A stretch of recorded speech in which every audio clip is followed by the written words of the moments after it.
Peace of Christ, everyone. This is a series of videos titled by Quran Tawatur is a lie. So if we prove that Quran is not mutawatir, then the Quran is indeed corrupted. This is episode 1, and the title for that episode specifically is Culture of Shame. And I know it could look strange a little bit how is culture of shame related to tawatur, and I will explain that in a moment. So first, how Islamic scholars define tawatur. So as you know, the manuscript evidence for Quran is very weak. So they go around that by claiming that the Quran is mutawatir, or the source word is tawatur. By tawatur is meant the multiplicity of the sources of a certain report that leads to certitude in the listener that the report is indeed true, meaning basically multiple passes of narrations for the same report, which you conclude by that there is no impossibility, there is an impossibility of conspiracy. So a mutawatir hadith or qira'ah, and we know the Quran is 7 ahruf and 10 qira'at, or more or less, we don't know, is the mutawatir narration is one which has been reported by so many different chains of transmission and such a number of narrators in every generation as normally could not agree to fabricate a tradition without the fact of its fabrication becoming known. Now, so this is the definition of tawatur. Now, the first generation, that is Muhammad, Prophet of Islam, and his companions, called the Sahaba. Now, I want to tell you, you will see along the episodes, the series of videos, that this first generation is the most weak point that disprove tawatur and prove that Quran is not preserved, as we will go along the episodes. Now, let's now think about the first nail into the tawatur coffin. The culture of shame denies holy text credibility. How is that? I will explain. So now, if you go, for example, to Al-Nawawi, is a famous scholar who has a most famous explanation of Sahih Muslim hadith. And if you go to a specific hadith called number 2404, is about a quarrel happened between Sahabas like Sa'd ibn Abi Waqqas, a Sahabi name, wa Muawiyah, wa another third person is called Abu Turab. I don't care about that event. I care about what is written into the interpretation and explanation of that hadith, number 2404. If you go to Sharh al-Nawawi, and I am using the Arabic resources because probably those resources are not translated to English. If you go to Al-Nawawi, part 15, it's a big series of books, and each has several parts, over 20. I don't remember. Now, if you go to part 15 and page 25, page 250, قال العلماء الأحاديث الواردة التي في ظاهرها دخل على صحابي يجب تأويلها، وقالوا ولا يقع في روايات الثقات إلا ما يمكن تأويله فقول معاوية هذا. So I will explain that in Arabic. I will translate that to English. Okay? The scholars say that the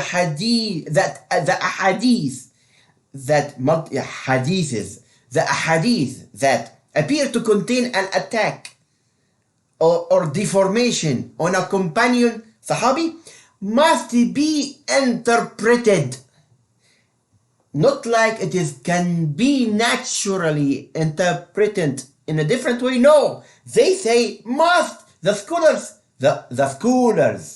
community of Islamic scholars say we must have to interpret it.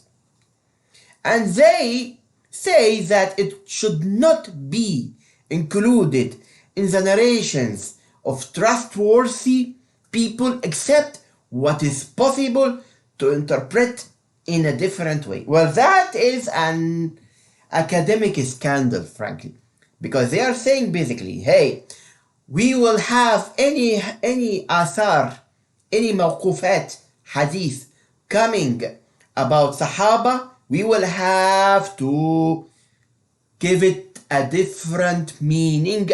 And if we can't give it a different meaning because it is very explicit, we will have to make the chain of narration da'if, maqtu', or any issues in the science of hadith. We will say, oh, one of the chain of narrations is not trustworthy. So we'll have to make this chain of narration da'if, not trustworthy, so nobody find or discover that the Sahaba are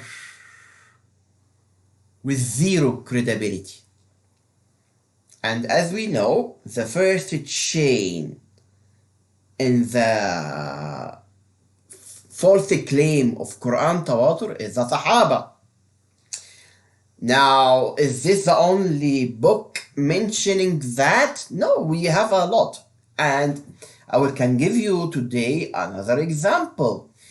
I will give you an example from a different scholar. His name is Shams al-Din al-Zahabi. And he, as you read about him, Abu Abdullah Shams al-Din Muhammad bin Ahmad bin Usman al-Dahabi, he's a 14th century scholar, is a hadith scholar, imam, hafiz, and Muslim historian. So he is a trustworthy source for Islam. He is one of the big names in science of hadith. One of his famous book called Siyar A'lam al-Nubala, biographies of noble figures. Now, of course, I will do the effort to translate my evidence to English. So, in his book, which is multi-part, Siyar A'lam al-Nubala, biographies of noble figures, part 10, page 92, we read this. Let's see what he says. قلت كلام الأقران إذا تبرهن لنا أنه بهوى أو عصبية لا يلتفت إليه بل يطوى ولا يروى كما تكرر الكف عن كثير مما شجر بين الصحابة وقتالهم رضي الله عنهم أجمعين وما زال يمر بنا ذلك في الدواوين والكتب والأجزاء ولكن أكثر ذلك منقطع وضعيف وبعضه كذب وهذا فيما بأيدينا وبين علمائنا فينبغي طيه وإخفاؤه بل إعدامه لتصفو القلوب وتتوفر على حب الصحابة والترضي عنهم وكتمان ذلك متعين على العامة وأحد العلماء. So in English I said, Imam al-Zahabi, if the speech of peers proves to us that it is based, those peers are the Sahaba. So the Sahaba, what did they say about each other? If the speech of peers proves to us that it is based on whims and fanaticism, it should not be paid attention to, rather it should be folded up and not narrated. You fold it up, you find anything about scandals of how the Sahaba fought each other or argued with each other or have difference of issue or have animosity between them, just fold it up and not narrate. Just as it has been decided to refrain from speaking about many of the quarrels between the Sahaba and their fightings. May God be pleased with them all. So we will decide as a community of scholars of Islam, we will hide and put under the rug anything happened between the Sahaba. And of course, as a natural, I'm saying that they will make big. They will, since they will not give publicity to those narrations, it will become weak by time. And they will claim it is lies, most of it is lies, or one in the chain of narration is weak, as we saw from Sheikh An-Nawawi from the previous slide. So here is what very dangerous thing they are saying. So, and some of it is a lie, and some of it in our hands and among our scholars. It should be folded and hidden and even destroyed. If they found a Makhtuta manuscript that has a scandal about the Sahaba, you can bury it or even destroy it, burn it. He is giving Sheikh Al-Zahabi is giving instructions in the 14th century AD, after 700 years from the beginning of the Islam, or 600 years. He is giving an advice to the community, to the scholars community of Islam. Anything you found that deform or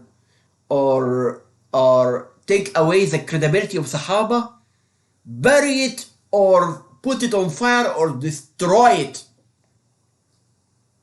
So may the hearts be pure. And here is also, read what is next, is also scandalizing. And because so we all love the Sahaba and we pleased with them, and it is important to conceal this from the common people. The common average Muslim should not know about it. And the individual is the scholars. So the lower level of scholars and common Muslim should not know about it. And we're gonna conceal it. And we're gonna hide it. And we're gonna bury it. And we're gonna put it on fire. What I can say more than that, it is very clear, it is a culture of shame. Now, how does that deny the credibility of text transmission and tawatur? Obvious. The scholars of the Islamic world is following the example of Uthman, the Caliph, who burned the Qur'ans of the other Sahaba. And this is also disproved tawatur. But this is a common knowledge. We can give more details on it if it happened in the very future episode. But since this is already non-topic, I don't want to repeat myself. Also, it shows the willingness. It shows the willingness to corrupt the text to avoid anything that will make Muslims doubt Islam.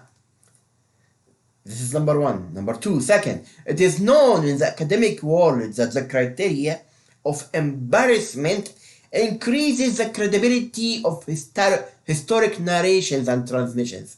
And that applies to both written and verbal.